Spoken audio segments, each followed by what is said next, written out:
welcome to the Center for Spiritual Living right here in beautiful Fullerton, California. Thank you all for joining us today in person and also online. My name is Tomoko Rosas and I'm a practitioner here at the center. Please join me in stating our purpose statement. We are a loving spiritual community, empowering all to live healthy and successful lives through practicing the principles of science of mind. Okay, before we get started, I have a few announcements. First of all, Reverend Bill and Beverly sends their love. As you may already know, Reverend Bill is taking medical leave for a few weeks, and he had a procedure done last Monday, and it was very successful. Yay. And he is recovering really well. And Reverend Sunshine Daye is our guest speaker for the next several Sundays, and I will introduce her later. All right, thank you all for attending our lunch and paint last Sunday. The picture is in the program, as you can see in the back, and also online if you want a digital copy. So it's on our website. Our fall program, 30 Days of Prosperous Living, is in progress, and it's a spiritual journey to open your mind to receive. And based on Catherine Potter's book, Open Your Mind to Receive, and the books are available for $12. That's a special price, and then a short version is available for only donation. And as you all know, that we are following along with this little booklet, and we put a lot of effort into it, so please follow along. And all the demonstrations that follow, please share so we could put it in our newsletter next time. Okay, next item is our Thanksgiving celebration and member appreciation luncheon has been moved to Sunday, November 30th. And you all know that all are welcome. That includes your family. The board is providing a whole full Thanksgiving meal that day, and that's going to be after service. So please join us if you can. And we're joining with Pathways of Hope Food Pantry to collect food items and toys for the holidays to lend a hand to our neighbors in need. And you can bring in your donation here and we will deliver them for you. And the last day for Sunday delivery or Sunday donation day is December 21st. Unexpected Income Club is doing great. Thank you all for your participation. And I will leave it right there and pass it on to Tommy and Jennifer.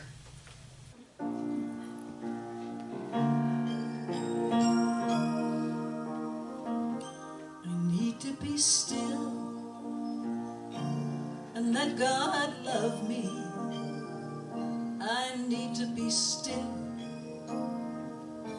and let God love me. When this whole world starts to push and shove me, I need to be still and let God love me.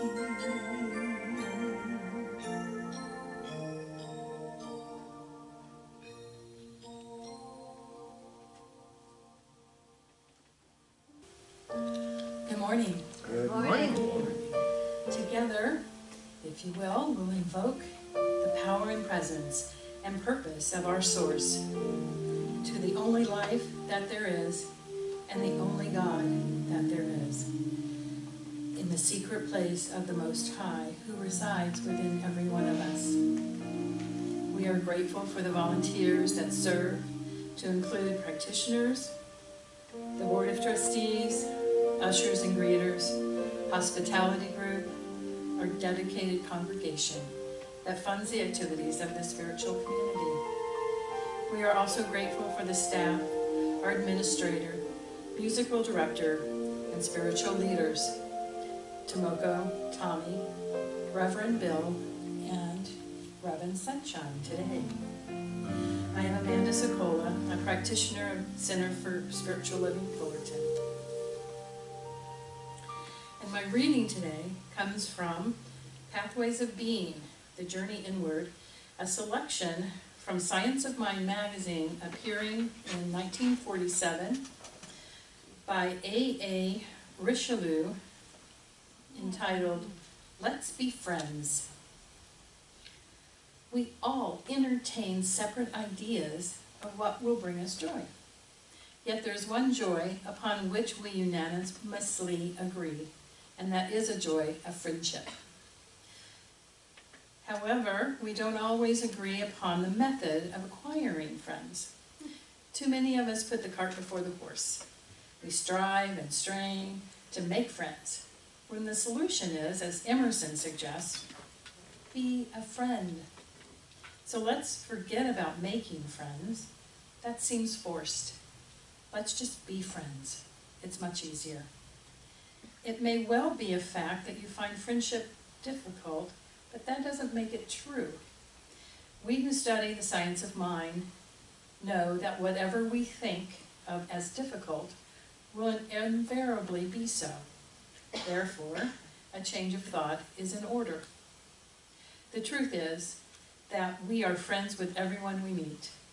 Unless we give precedence to negative thoughts which destroy the law of love, when race memory exaggerates that instinct of self-preservation and it becomes too prominent, we begin to feel suspicious, doubtful of our neighbor's intentions. People react to that vibration of mistrust almost as though it's a weapon menacing them. It is then that being friendly seems difficult. If only we would extend our heart and hand. We need to accentuate the graciousness we tend to save for special occasions and bestow it more generously upon our fellow human beings. I'm reminded of a story of the little girl who came to watch as I set out some plants one spring.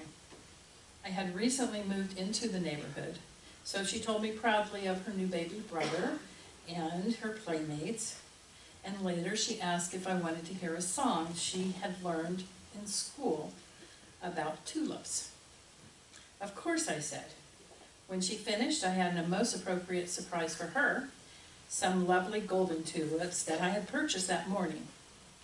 She was so elated as I snipped one of the precious blossoms and gave it to her that she looked up at me with her little face radiant and exclaimed, "Let you and I be friends." And we were. It was just that easy. In fact, I rarely felt a more complete and natural friendship toward anyone, regardless of age, and I've always remembered those words she spoke with such ardent simplicity. Why is it that as we become adults, we seem to complicate pleasure by losing the genuine spontaneity we possessed in youth, and simple attributes such as friendliness tend to become complex? One of the most frequent errors we make in being friends is that of expecting too much, of being too exacting. We think it would be ideal to have custom-made friends tailored especially to our ideas of what they should be, and who will arrange themselves to suit our convenience. But friends persist in being human, and as such make mistakes which we are only too prone to censor. Their mistakes should serve as future lessons and not as a source of criticism. We ought to be as indulgent of their foibles as they must be of ours. Friendship is a give-and-take affair, and we must enjoy it as we find it. Our hearts must learn to forgive what we are inclined to condemn. Sam Walt Foss expressed sentiments poignantly as he wrote this poem. Let me live in a house by the side of the road, where the race of men go by. They are good and they are bad. They are weak, they are strong, wise, foolish, and so am I.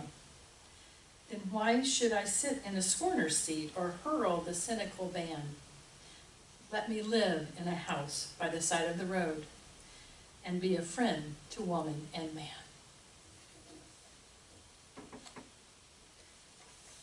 So let us pray and thank you for the people who are blessings to us, for neighbors, for brothers, sisters, colleagues, leaders, pastors, and teachers, and for our doctors, postmen, plumbers that manage the world around us. Our needs are being met by these extraordinary individuals. They brighten our paths, lighten our load, while enriching our knowledge of the Most High. It it is good and very good to enjoy the rich friendship with those who love the universal source of all good. We are grateful for the people that the universe brings into our lives. Thank you for this and so much more as we go into service today, led by Reverend Sunshine Daye. And so it is.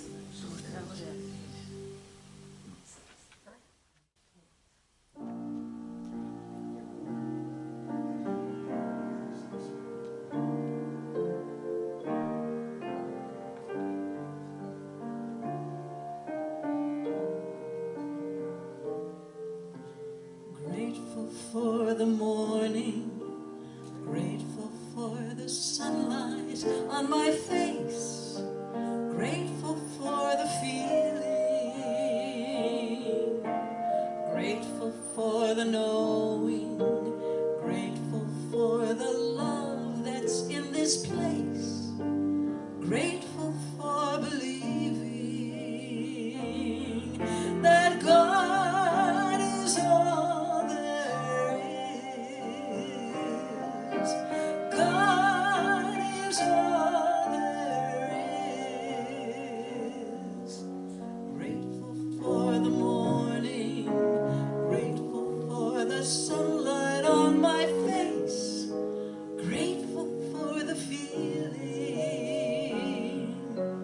grateful for the knowing, grateful for the love that's in this place, grateful for believing that God is all there is. God is all there is. God is all there is.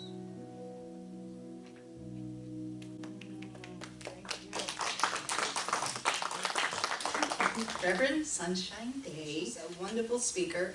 She served as the spiritual leader at the Downey Center for Spiritual Living, and she is currently very active with the CSL home office in many capacities, and that includes regional minister. Yes, yes. So please join me in welcoming Reverend Sunshine Daye.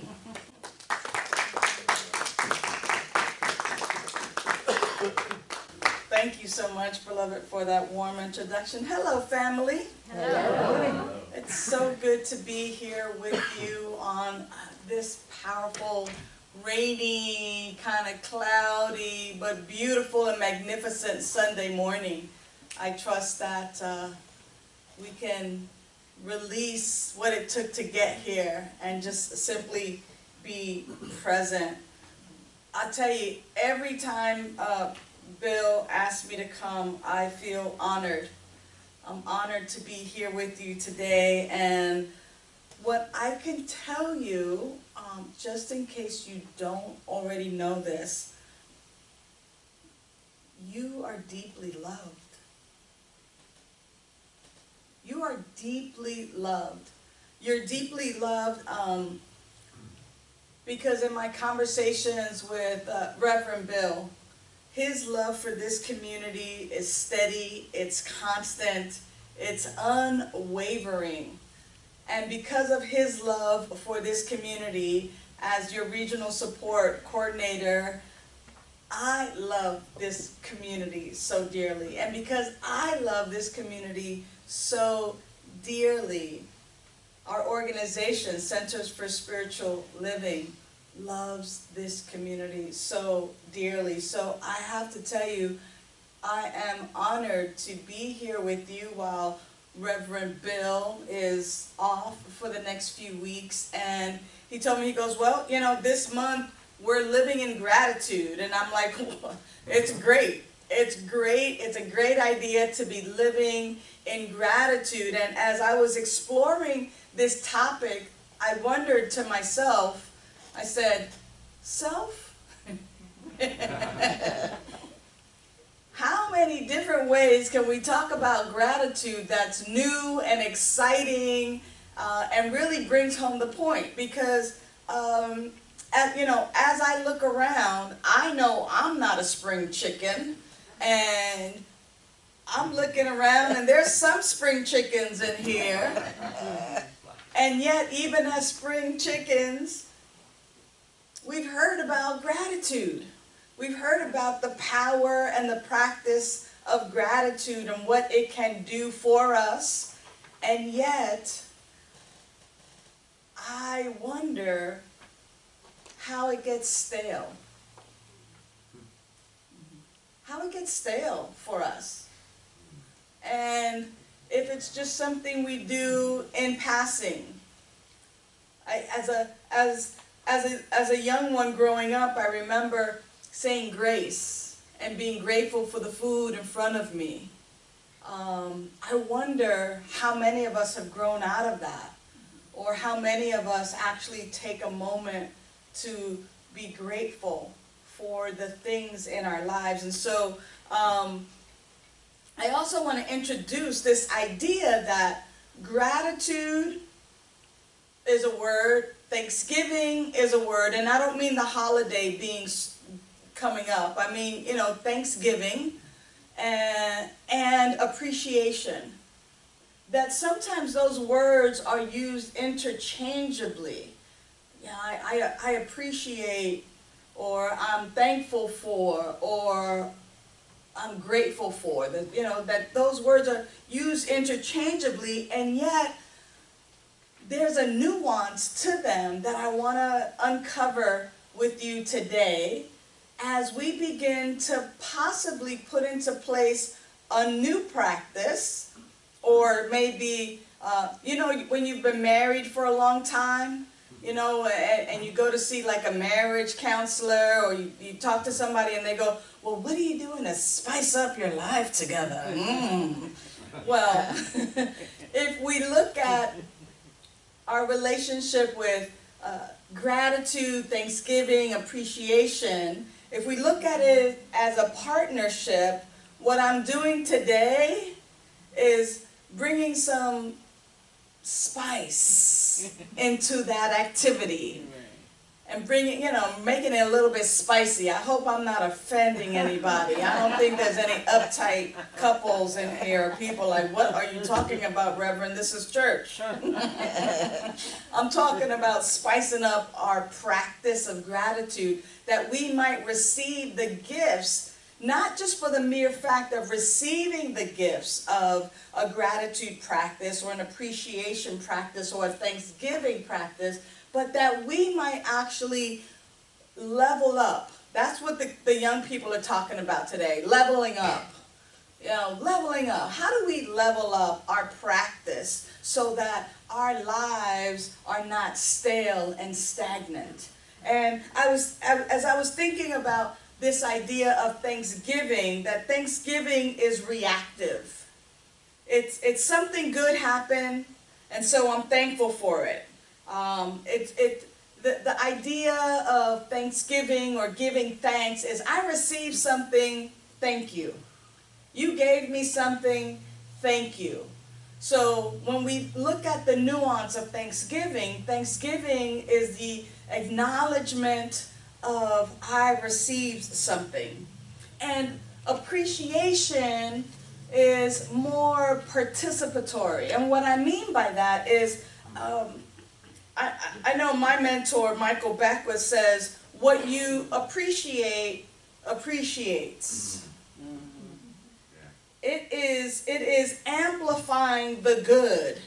Yes, it has already been received, but when we engage in this activity of appreciation, we're amplifying the good. We're saying, you know, that my presence becomes more generative, and it actually lifts up, and it gains in value. Not only am I recognizing the value, but I am expanding that value. So that's appreciation and the nuance of appreciation. And then we have, of course, gratitude. And gratitude, as they say in 12-step programs, you got to have an attitude of gratitude. You know, that your attitude has got to be an attitude of gratitude. If you're going to have an attitude, now I'm pointing the fingers here, yeah. If you're going to have an attitude of gratitude. And that attitude of gratitude has a lot to do with our perspective and our purview and how we see life. You know, in that sometimes conditions are not ideal. And yet, there's some gift that comes from that condition or that event or that circumstance and situation. And because we have an attitude of gratitude, there's there's that trust, there's that sense of, okay, I'm grateful, I'm grateful. Example of that is, you know, it was pouring rain coming, and I'm grateful that I made it safely. You know, that the circumstances weren't ideal. The sun wasn't shining, and the birds weren't singing. You know, they're somewhere shivering in a tree, protecting themselves. Right? That we have some challenges, but even through the challenges, there's an outcome in it. There's something in it that we can be grateful for. So if we think about it in this way, Thanksgiving is a reaction, appreciation is this spiritual technology, it appreciates, it grows, and gratitude becomes a practice and an attitude. Now, the reason I like giving the nuances of that is because in a minute, not in a minute, in a few minutes, we're going to look at TAG, tag, Thanksgiving, appreciation, gratitude, as a practice, as a new way to play in this realm of a practice that is so powerful. But before we actually go there, I want to share with you that today's a tender day for me. 2 months ago, today, on the 16th, my mom died. And I was with her in Florida. My sister was there, my beloved Sunny Daye was there as well, and that was a day that changed my life. And I know that many of you have had that experience as well. But I'm sharing this with you because I want to point to a place where this is going to tie in with today's message, the power and the practice of gratitude. And that is that on my way home, I was returning the rental car a few days later, and I can see it vividly and almost feel it. I was wailing. I was crying. And I just kept trying to, keep my eyes open enough and not so teary that I can still drive to return the rental, to get on the plane, to come back to California. And I remember just allowing myself to wail and cry and feel this all. And I remember banging on the steering wheel, and the words that came out of my mouth was, "Not my mom."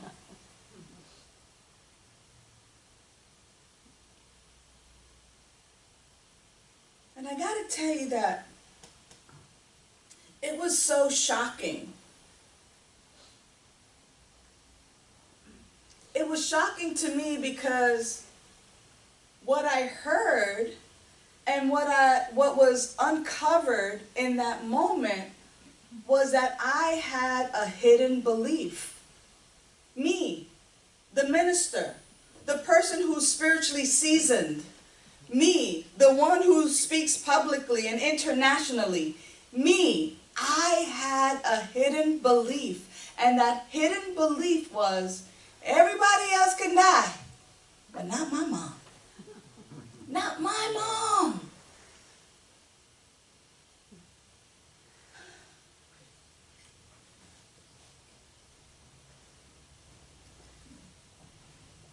Grief is interesting because grief reveals what the ego hides. Grief reveals what the ego hides. And in that moment, in that raw, guttural, unfiltered tears and boogers all over the place, was a gift. There was a gift in all of that. And the gift was the exposure of this hidden belief that was unrealistic, but that had shaped how I was mourning and how I was grieving. And what I was holding on to that was keeping me stuck. Now, this showed me that I still had this belief that life should obey my emotional, my emotional preferences. Okay, life, you know, because let's face it, here in our centers, we're taught manifestation, we're taught that we control conditions, and yet here it is, that's not happening, folks. It's not happening. And I realized in that moment that I was being broken open, not broken down, but broken open.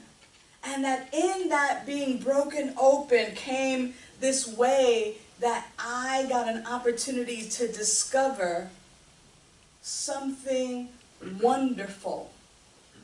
I was humbled. It softened me. It allowed me to let go of a belief that no longer served me. It probably never really ever did. But when we're children and we hear from our parents or our lovers or our spouses, "I'll never leave you," and then that's not the truth. "I'll always be here. I'll never leave you."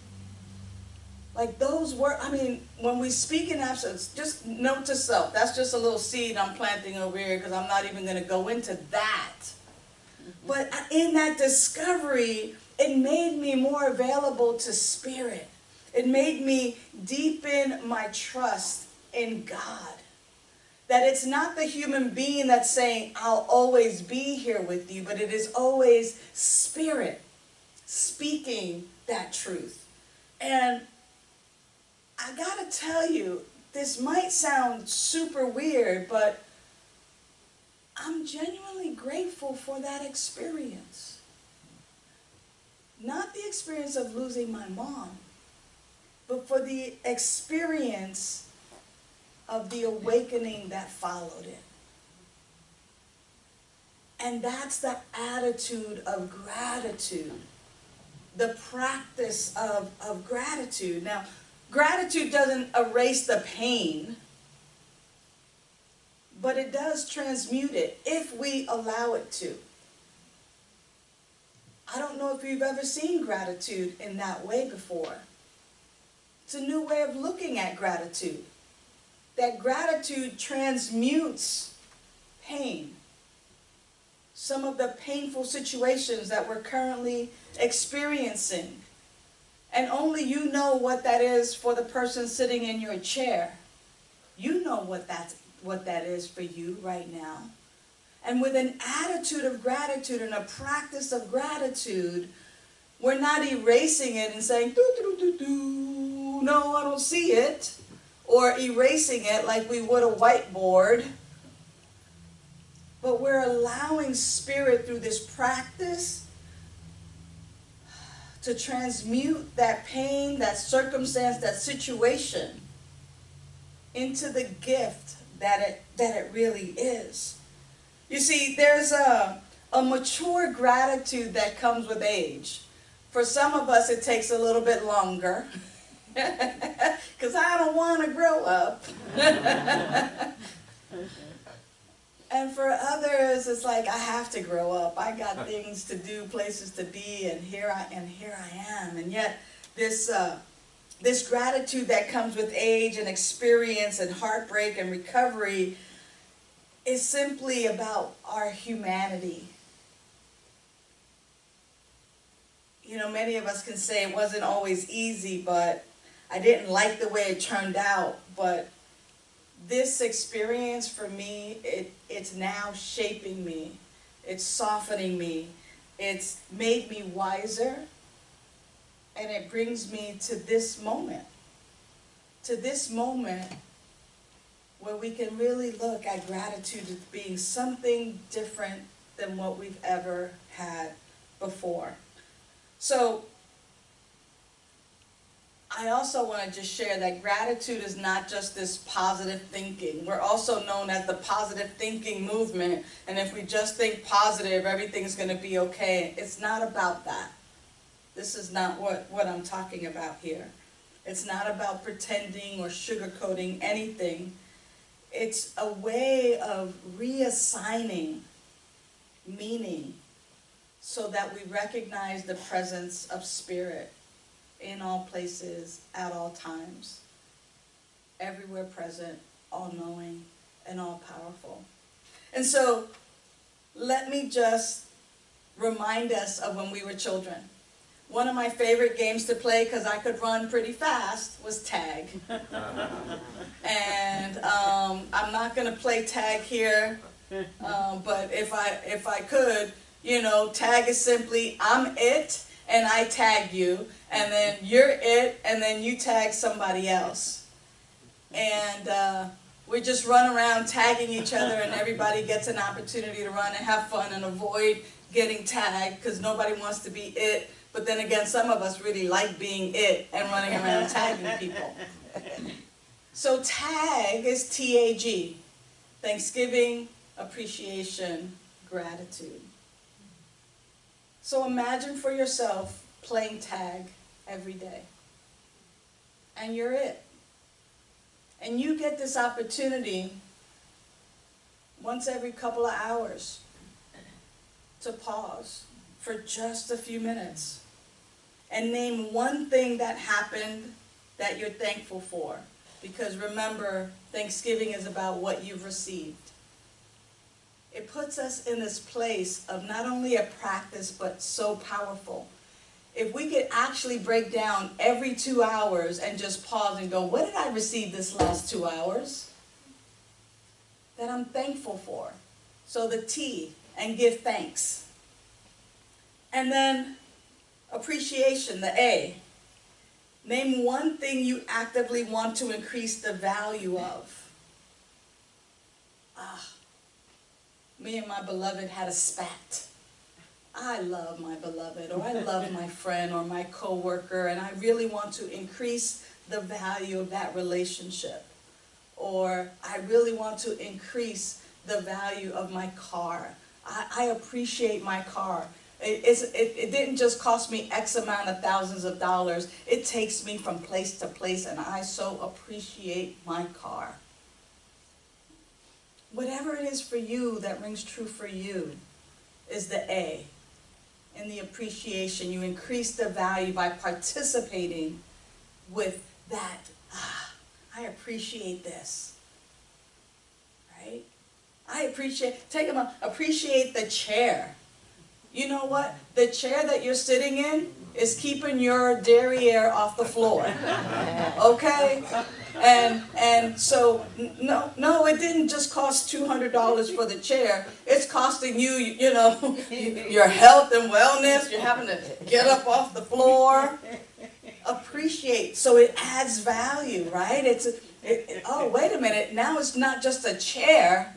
Wow, this is something that is for my health and well-being, right? Appreciation. So even sometimes the smallest things that one might think, it's a chair, sunshine, really. But wow, how I've just magnified and amplified the chair. Appreciation.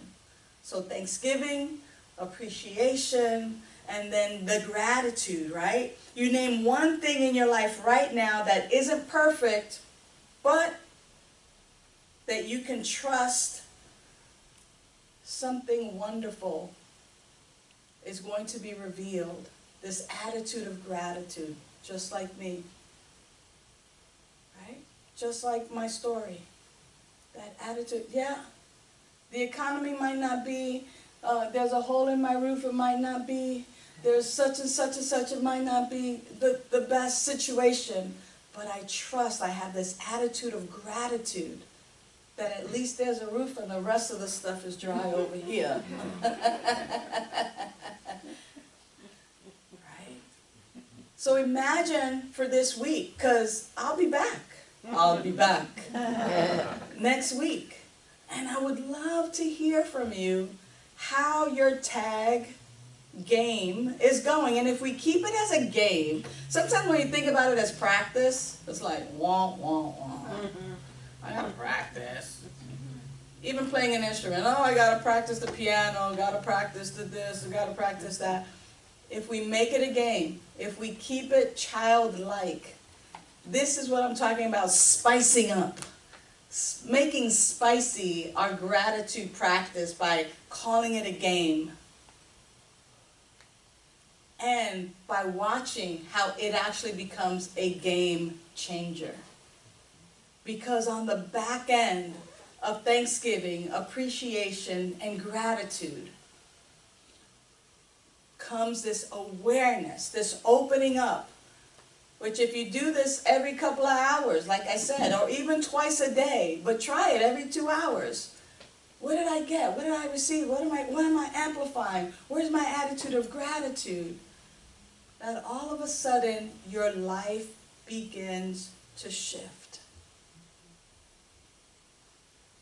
Where you saw no way, all of a sudden there is a way.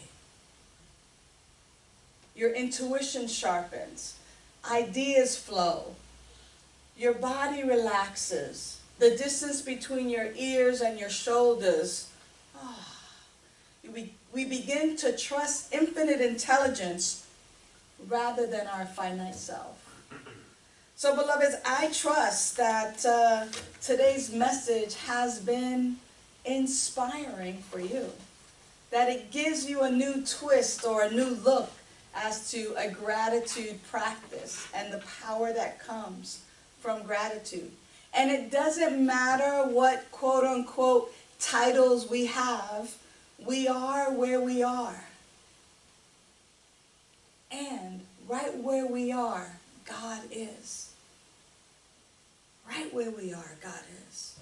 So as we step into these next few weeks together, know that my intention is to hold you dearly. Know that you are held, that you are cared for, and that you are loved. And that what is happening now is simply we're up-leveling our awareness, our consciousness, and our beings, so that we know beyond the shadow of a doubt that right where we are, Spirit is living in, through, and as us. With that, let's take a moment to go into prayer.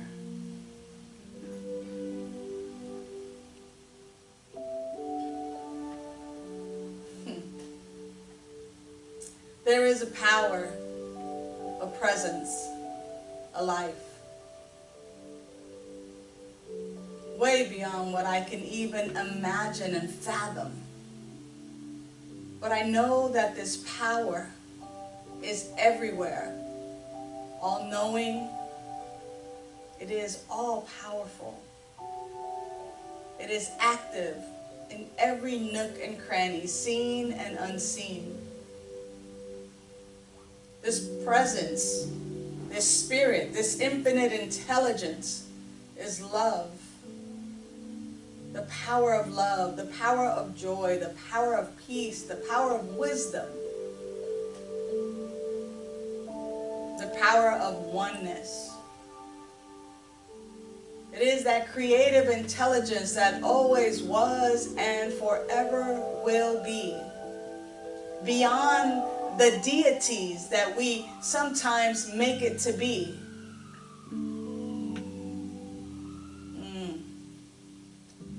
What I know and trust is that it has created everything out of itself.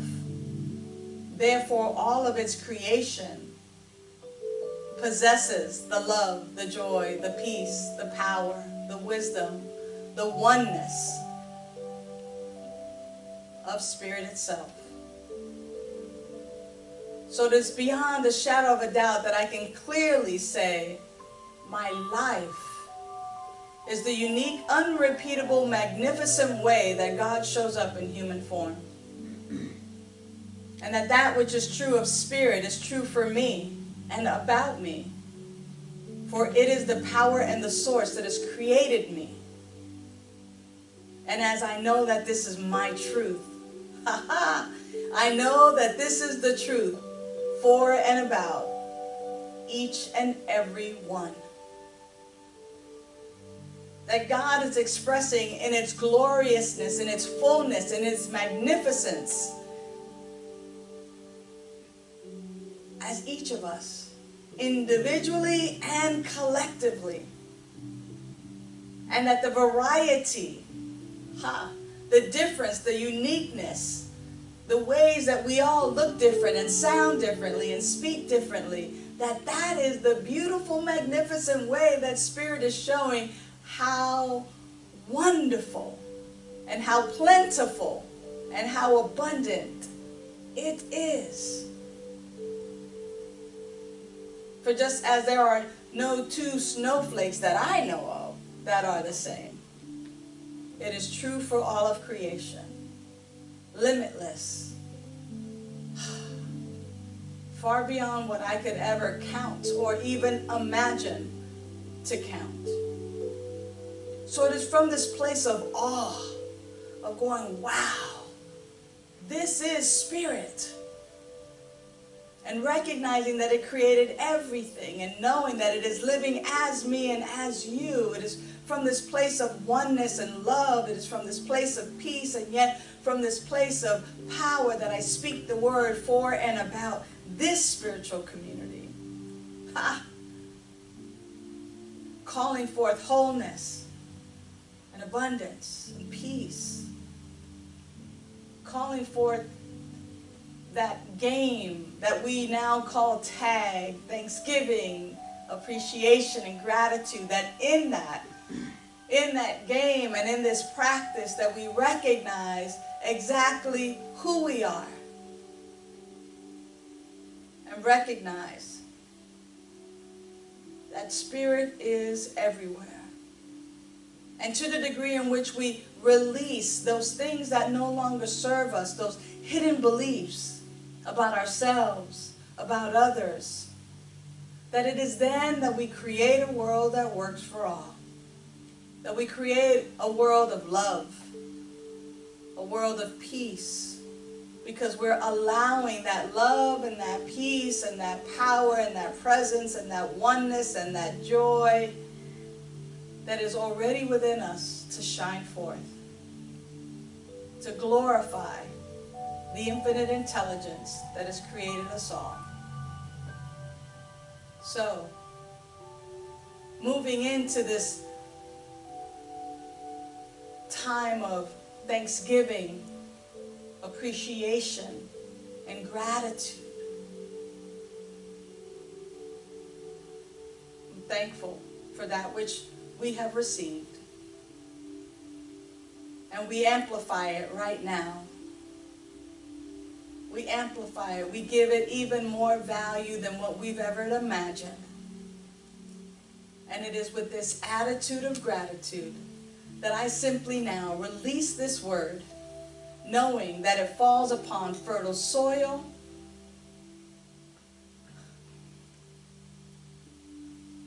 and we receive its gifts through the practice. I simply now say, and so it is. This is our opportunity to share our abundance. We know that all our good comes from the one source, God. And for this we are so grateful. We bless these kind gifts and offerings, knowing they are given from the central core of who we are, which is God made manifest in this plane of existence. We send them forward with no strings and no conditions to do its good works in the world. And so it is. So it is.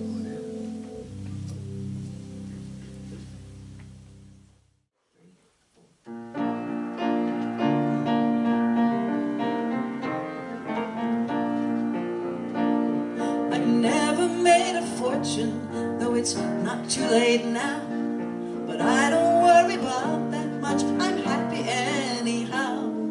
And as I go along life's road, I'm reaping better than I sowed. I'm drinking from my saucer, 'cause my cup is overflowed. Oh, I haven't got a lot of riches, and sometimes the going's tough, but there's loving ones around me, and that makes me rich enough. I thank God for his blessings and the mercies he's bestowed. I'm drinking from my saucer, 'cause my cup is overflowed. I remember times when things went wrong, my faith was somewhat thin, but all at once the dark clouds broke and the sun peeped through again. So Lord, help me not to gripe about the tough rows that I've hold. I'm drinking from my saucer, 'cause my cup is overflowed. Now God, give me strength and courage when my way grows steep and rough. I'll not ask for other blessings, I'm already blessed enough. And may I never be too busy to help others bear their load. Then I'll keep drinking from my saucer, 'cause my cup will overflow. Yes, I'll keep drinking from my saucer, 'cause my cup will overflow.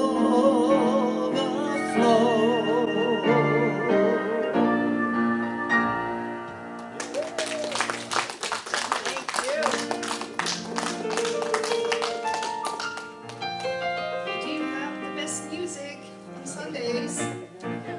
All right. Right behind you. Something wonderful is happening through me right now. Something wonderful is happening through me right now. It's happening in my mind. It's happening in my mind. It's happening in my body. It's happening in my body. It's happening in my affairs. It's happening in my affairs. I think it.